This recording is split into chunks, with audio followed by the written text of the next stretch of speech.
তো দেখো গাইস, এখন আমার বোন স্কুলে যাচ্ছে, এখন 10টা বাজে। তো এখন স্কুলে ওই যাবে। এখন দুপুরবেলা, তো আমি একটু বাইরে আসলাম, মানে দুপুরবেলা কি এই বিকালে। তো বাইরে এসে একটু বসে আছি, তো মনটা একটু ভালো লাগতেছে না, শরীরটা একটু ভালো না, সেজন্য আসে একটু ছাদের উপর ওখানে বসেছিলাম সিঁড়িতে। ভাবলাম এখানে রোদ আছে, যাই একটু বসে থাকি।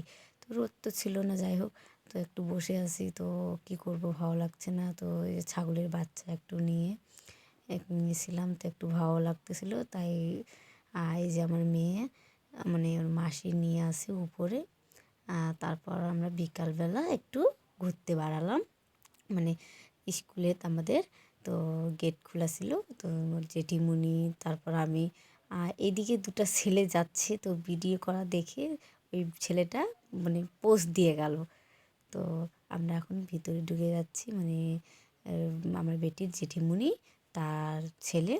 তো এই যে দেখো, আমরা ভিতরে ঢুকে গেছি, এখন তোমাদেরকে দেখাচ্ছি ঘুরে ঘুরে। আর এখানে হোস্টেলের মানে বাচ্চাগুলা সব বল খেলতেছিল। আমরা একটু ভিডিও বানালাম, ভিডিও বানাই। এতে দেখো তোমরা, আমাদের স্কুল কত সুন্দর, মানে পাশেই স্কুল, বাইর থেকে মানে সব শোনা যায়।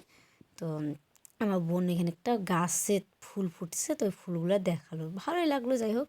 তো এই যে আমরা এখন একটু ঘুরতেছি, তারপর ভিডিও বানালাম, তারপর এখন ওইখান থেকে বাড়াই যাব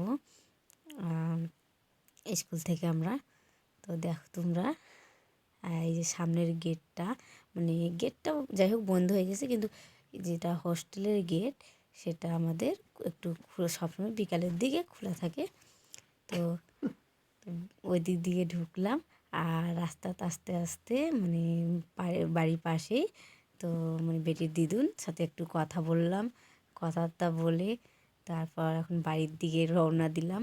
তো বাড়ির পাশে এসে গেছি আমরা। তো দেখো, আমার বোন একটু গেল, মানে দোকানে যাচ্ছিল, মানে ওর জায়বুর কাছে মোবাইল দিতে। তো সেজন্য একটু ভিডিও বানালো। তো দেখো তোমরা, এই যে আসে গেছে দোকানে। তো দেখো তোমাদের দাদা ভাই এখন কি করতেছে, ঠিক আমিও বলতে পারতেছি না। ওটা কি জিনিস হলো, তোমরা একটু কমেন্ট করে বলো তো ওটা কি হতে পারে, হয় দরজা না কি, আমি বলতে পারতেছি না। তো তো দেখো, খাটগুলোর ডিজাইনগুলো দেখো দোকানে বানাইছে, এই যে। তো কেমন লাগতেছে একটু বলো। দেখো, আমার তো খুবই ভালো লাগছে, রঙগুলো দেখো কি সুন্দর।